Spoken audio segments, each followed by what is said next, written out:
2026 SSLC എഴുതാൻ പോകുന്ന മക്കളോടാണ് എനിക്ക് കുറച്ച് കാര്യങ്ങൾ പറയാനുള്ളത്. ആദ്യമേ പറയാണ്, ഒട്ടും പേടിക്കരുത്. ഓക്കെ, മാത്രമല്ല പറയുന്ന കാര്യങ്ങൾ അതുപോലെ ശ്രദ്ധിച്ച് കേൾക്കണം. ഇത് വളരെ ഇമ്പോർട്ടൻ്റ് ആണ് കേട്ടോ. അപ്പോൾ ആദ്യമായിട്ടാണ് നമ്മുടെ ചാനലിലേക്ക് വരുന്നതെങ്കിൽ നമ്മുടെ റൈസ് ചെയ്യേണ്ട SSLC ചാനൽ സബ്സ്ക്രൈബ് ചെയ്യാൻ ഒരു മടി ഉണ്ടാവരുത്. മാത്രമല്ല നിങ്ങളുടെ ഫ്രണ്ട്സിലേക്ക് എല്ലാവരിലേക്കും ഈ വീഡിയോ എത്തിക്കണം, ഷെയർ ചെയ്യണം, ലൈക്ക് ചെയ്യണം, ബാക്കിയുള്ള കാര്യങ്ങളൊക്കെ അങ്ങ് ചെയ്തേക്കുക. കാരണം കൂടുതൽ അപ്ഡേറ്റ്സും കൂടുതൽ വീഡിയോസും പുതിയ സിലബസിൻ്റെ പുതിയ കാര്യങ്ങളെല്ലാം വരുന്നത് നമ്മുടെ SSLC ചാനലിലാണ്. അപ്പോൾ അത് വേഗം നിങ്ങൾ എന്ത് ചെയ്യണം, സ്വന്തമാക്കണം. എന്നാലേ നമ്മളൊരു ഏഗൺ വാരിയർ അല്ലെങ്കിൽ റൈസിൻ്റെ കൂടെ നിങ്ങൾക്ക് എന്ത് ചെയ്യാൻ പറ്റുള്ളൂ, ഈ വർഷം എൻജോയ് ചെയ്ത് പഠിക്കാൻ പറ്റുള്ളൂ. ഓക്കെ, അപ്പോൾ ആദ്യം തന്നെ നിങ്ങൾക്ക് സ്ലൈഡ് ഉണ്ടാവുക കാര്യം മനസ്സിലായി. ഫസ്റ്റ് പേജ് തന്നെ പണി പാളുമോ എന്നാണ് ചോദ്യം. ഫസിൽ സാർ ഇപ്പോൾ എന്താണ് പറയാൻ പോകുന്നത്? എന്താണ് കാക്കു സാറേ പ്രശ്നം? ചെറിയൊരു പ്രശ്നമുണ്ട്. എന്താണെന്ന് വെച്ചാൽ ഞങ്ങളും ചെറുതായിട്ട് പണി പാളുമെന്ന് പേടിച്ചുകൊണ്ടിരിക്കുകയാണ്. അതിന് കുറച്ച് കാരണങ്ങളുണ്ട്.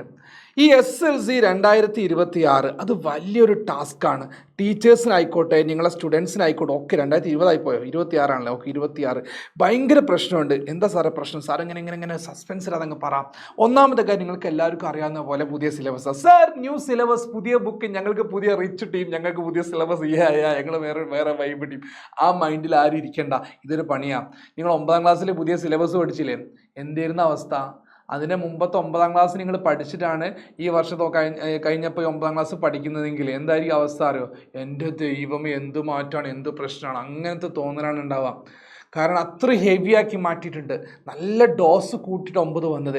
അതേപോലെ തന്നെയാണ് 10ാം ക്ലാസ് വന്നത്. അപ്പോൾ പുതിയ സിലബസ് വന്നപ്പം നമുക്ക് അതിനെക്കുറിച്ചൊരു ഐഡിയ ഇല്ല.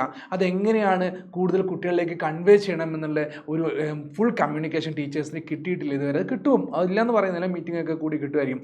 ഞങ്ങൾക്കും അതുപോലത്തെ ഒരുപാട് കാര്യങ്ങൾ ബ്ലാങ്കാണ്. എങ്ങനെയാണ് ഇത് കുട്ടികളിലേക്ക് കൺവേ ചെയ്യുക എന്നുള്ളത്. കാരണം പല എന്താ പറയുക കാര്യങ്ങളുടെയും ബേസിക് ആയിട്ടുള്ള കാര്യങ്ങൾ ഇവിടെ പഠിച്ചിട്ടുണ്ടാവില്ല, മുൻ വർഷങ്ങളിൽ പഠിച്ചിട്ടുണ്ടാവില്ല. അപ്പോൾ അങ്ങനത്തെ ഒരുപാട് പ്രശ്നങ്ങൾ ഉണ്ടാകും. അപ്പോൾ പുതിയ സിലബസ് കവർ ചെയ്ത് തീർക്കുക എന്ന് പറഞ്ഞാൽ ഒരു ടാസ്ക് തന്നെയാണ്. ഓക്കെ, പലതിൻ്റെയും ബേസ് വരുന്നത് 8ാം ക്ലാസ്സിലാവും. 8ാം ക്ലാസ്സിൽ നിങ്ങൾ പഴയ സിലബസാണ് പഠിച്ചത്. അപ്പോൾ ആ 8 നിങ്ങൾക്ക് പുതിയ സിലബസ് കിട്ടിയിട്ടില്ല. അതൊരു പ്രശ്നം. അത് ഈ വർഷം മാറി വരുള്ളൂ. നിങ്ങൾക്ക് 8ഉം 10ഉം കൂടെ ഒരുമിച്ച് പഠിക്കാൻ പറ്റില്ല. ഇങ്ങനത്തെ ഒരുപാട് പ്രശ്നങ്ങൾ പുതിയ സിലബസ് കൊണ്ടുണ്ട്. അത് നിങ്ങൾ അറിയാതെ പോവാണ്. അപ്പോൾ നിങ്ങൾക്ക് സിലബസിലൊരു കണക്ഷൻ പോയിന്റ് വരണം, അല്ലെങ്കിൽ അങ്ങോട്ടും ഇങ്ങോട്ടും കണ്ടിന്യൂറ്റി വരണമെന്നുണ്ടെങ്കിൽ നിങ്ങൾ എന്തായാലും നമ്മുടെ റൈസ് ചെയ്യേണ്ട ആദ്യത്തെ ക്ലാസ്സുകൾ ഒന്നും തന്നെ മിസ് ചെയ്യാൻ പാടില്ല. മാത്രമല്ല നിങ്ങളുടെ കട്ടകളുടെ സപ്പോർട്ടും കൂടെ നമുക്ക് വേണ്ടി വരും. എല്ലാ വീഡിയോസും മസ്റ്റായിട്ട് കാണണം. രണ്ടാമത്തെ കാര്യം അവൈലബിലിറ്റി ഓഫ് മെറ്റീരിയൽസ് ആണ്.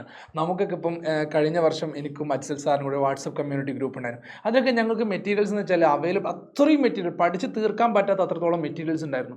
ഒരുപാട് എല്ലാ ചാപ്റ്ററും ഷോർട്ട് നോട്ട്, ആൻസേഴ്സ് അങ്ങനെയൊക്കെ കിട്ടുമായിരുന്നു.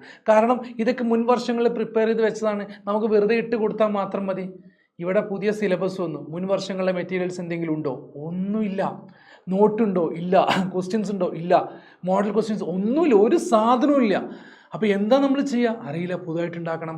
അപ്പം മെറ്റീരിയൽസിൻ്റെ അളവ് വളരെ കുറവാണ്. അത് വലിയൊരു പ്രശ്നമാണ്. മെറ്റീരിയൽസ് സിലബസിൻ്റെ കാര്യം മാത്രമല്ല, പുതിയ സിലബസിൻ്റെ കൂടെ എന്തുകൊണ്ടില്ല മെറ്റീരിയൽസ് ഇല്ല. ഓക്കെ, മെറ്റീരിയൽ പഠന സാമഗ്രികൾ എന്നാണ് കേട്ടോ പറയാം. ഓക്കെ, ഇതിൻ്റെ പേര് പഠന സാമഗ്രികൾ എന്നാണ്, വിട്ടുപോയതാണ് കേട്ടോ. ഓക്കെ, പഠന സാമഗ്രികൾ എന്നാണ് പറയാതെ. ഓക്കെ, യെസ്, ഈ പഠന സാമഗ്രികളോ മെറ്റീരിയൽസോ ഇല്ലാത്തൊരവസ്ഥ വന്നതിൽ ഭയങ്കര ടാസ്ക്കാണ്. അതൊരു പ്രശ്നമാണ്. അടുത്തതാണ് ലാക്ക് ഓഫ് PYQ. മുൻകാല ചോദ്യപേപ്പറുകളില്ല, പ്രീവിയസ് ഇയർ ക്വസ്റ്റ്യൻസ് ഇല്ല.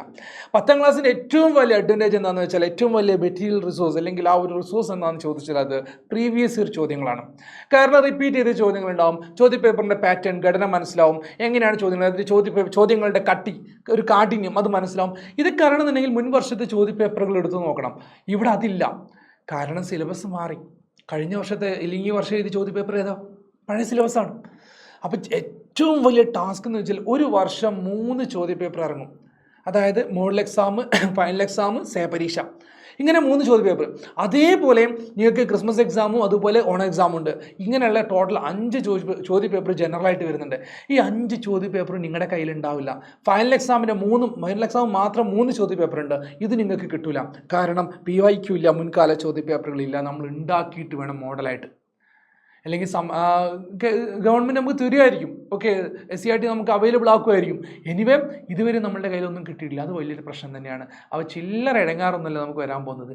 ഇനി അതൊന്നുമല്ല, എല്ലാം കഴിഞ്ഞിട്ട് നമ്മൾ സിലബസിലേക്ക് എടുത്തു കഴിഞ്ഞാൽ സിലബസ് എന്തായിട്ടുണ്ട്? ഒരു NCERT ലെവലിലേക്ക് മാറിയിട്ടുണ്ട്. ടഫ് പാറ്റേൺ ആണ്, കഠിനമായ സിലബസാണ്. വേൾഡ് ഹിസ്റ്ററിയുടെ ഭാഗങ്ങൾ വന്നിട്ടുണ്ട് സോഷ്യൽ സയൻസിൽ. ഓഷ്യനോഗ്രഫി വന്നിട്ടുണ്ട്. അത് 2010 ഞാൻ അപ്പോൾ എൻ്റെ വയസ്സ് നിങ്ങൾ കാൽക്കുലേറ്റ് ചെയ്യില്ലേ? ഓക്കെ, എന്നാലും കുഴപ്പമില്ല. 2010-11 സമയത്ത് ഞാൻ SSLC എക്സാമിനേഷൻ എഴുതുന്ന സമയത്ത് ഞങ്ങളുടെ സിലബസ് എന്താണോ അതുപോലത്തെ സിലബസായി മാറിയിട്ടുണ്ട്. കുറച്ചും കൂടെ കട്ടിയാണ്. അത്ര ഇരുന്ന് പഠിച്ചാലേ കിട്ടുള്ളൂ. ഇന്ത്യൻ ജോഗ്രഫി മുഴുവനായിട്ട് നിങ്ങൾ എവിടെ പഠിച്ചു? 9ാം ക്ലാസ്സിൽ പഠിച്ചു. പിന്നെ ഇന്ത്യൻ ജോഗ്രഫി എവിടെ ഉണ്ടാവില്ല? 10ാം ക്ലാസ്സിൽ ഉണ്ടാവില്ല. അത് ജോഗ്രഫിയുടെ കേസ് മാത്രമാണ്. അതുപോലെ 9ാം ക്ലാസ്സിൽ നിങ്ങൾ പഠിച്ച മാത്സിൽ ഒരു പാർട്ട് പോലും ഇവിടെ 10ൽ ഉണ്ടാവില്ല, മാറിയിട്ടാണ് വരാം.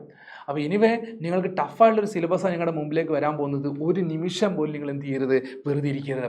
അപ്പോൾ എനിക്ക് ഒറ്റ വാക്കേ പറയാനുള്ളൂ, ഓൾ ദ ബെസ്റ്റ് എന്നുള്ളത് മാത്രമാണ്. മാത്രമല്ല നിങ്ങൾക്ക് നമ്മുടെ റേസ് ചെയ്യേണ്ട ഭാഗമായിട്ട് മാറുന്നത് ചെയ്യണം. താഴെ നിങ്ങൾക്ക് നമ്പർ കാണാൻ പറ്റും. ആ നമ്പറിൽ നിങ്ങൾ കോൺടാക്ട് ചെയ്ത് കഴിഞ്ഞാൽ നമ്മുടെ റേസിലേക്ക് നിങ്ങൾക്ക് ജോയിൻ ചെയ്യാൻ പറ്റും. നമ്മുടെ 10ാം ക്ലാസ്സിൽ അഡ്മിഷൻ എടുക്കുക. ആദ്യം തന്നെ നിങ്ങൾക്ക് എന്ത് ചെയ്യാം, മുഴുവൻ കാര്യങ്ങളും കിട്ടുകയും ചെയ്യും. നിങ്ങളുടെ ഫ്രണ്ട്സിലേക്ക് ഇത് എത്തിക്കുകയും ചെയ്യുക. മാക്സിമം ആളുകൾക്ക് ഇത് ഷെയർ ചെയ്യണം, ലൈക്ക് ചെയ്യാനും സബ്സ്ക്രൈബ് ചെയ്യാനും മറക്കുകയും ചെയ്യരുത്. അപ്പോൾ ഇനി ഈസിയാണ് സംഭവം. പക്ഷേ നമ്മൾ പറയില്ലേ, ഇതുവരെ പോകാത്തൊരു വഴിയിലൂടെയാണ് നമ്മൾ പോകുന്നത്. അതുകൊണ്ടുള്ളൊരു ബുദ്ധിമുട്ട് നമുക്ക് ഉണ്ടാകും. പക്ഷേ അതൊക്കെ ടാക്കിൾ ചെയ്യാനുള്ള എല്ലാ കാര്യങ്ങളും എക്സ്പീരിയൻസ് ഉള്ള ടീച്ചേഴ്സാണ് നമ്മുടെ റേസിൻ്റെ കൂടെയുള്ളത്. അപ്പോൾ അതിലൊരു മടിയും വേണ്ട, ഒരു സംശയം വേണ്ട. ഫസ്റ്റ് ആണ് ബെസ്റ്റ് ഓപ്ഷൻ. ഫസ്റ്റുമാണ്, ആദ്യത്തെയാണ് ഏറ്റവും ബെസ്റ്റ് ഓപ്ഷനാണ്. ഓക്കെ, അപ്പോൾ അത് എക്സ്പീരിയൻസ്ഡ് ആയിട്ടുള്ള ആൾക്കാരുടെ കൂടെ ഇരുന്ന് പഠിക്കണം, എന്നാലേ ശരിയാവത്തുള്ളൂ. അപ്പോൾ അതുകൊണ്ട് നിങ്ങളെല്ലാവരും ഞാൻ വെൽക്കം ചെയ്യാണ് റേസിലേക്ക്. അപ്പോൾ മറക്കണ്ട, നിങ്ങളുടെ ഫ്രണ്ട്സിലേക്ക് എത്തിക്കാനും ഷെയർ ചെയ്യാനും മറ്റുള്ള ഗ്രൂപ്പുകളിലൊക്കെ ഷെയർ ചെയ്യുന്ന ഒരിക്കലും മടി ഉണ്ടാവരുത്. വീണ്ടും കാണാം, വീണ്ടും പുതിയ അപ്ഡേറ്റ്സുമായി കാണാം. Thank you, bye, see U.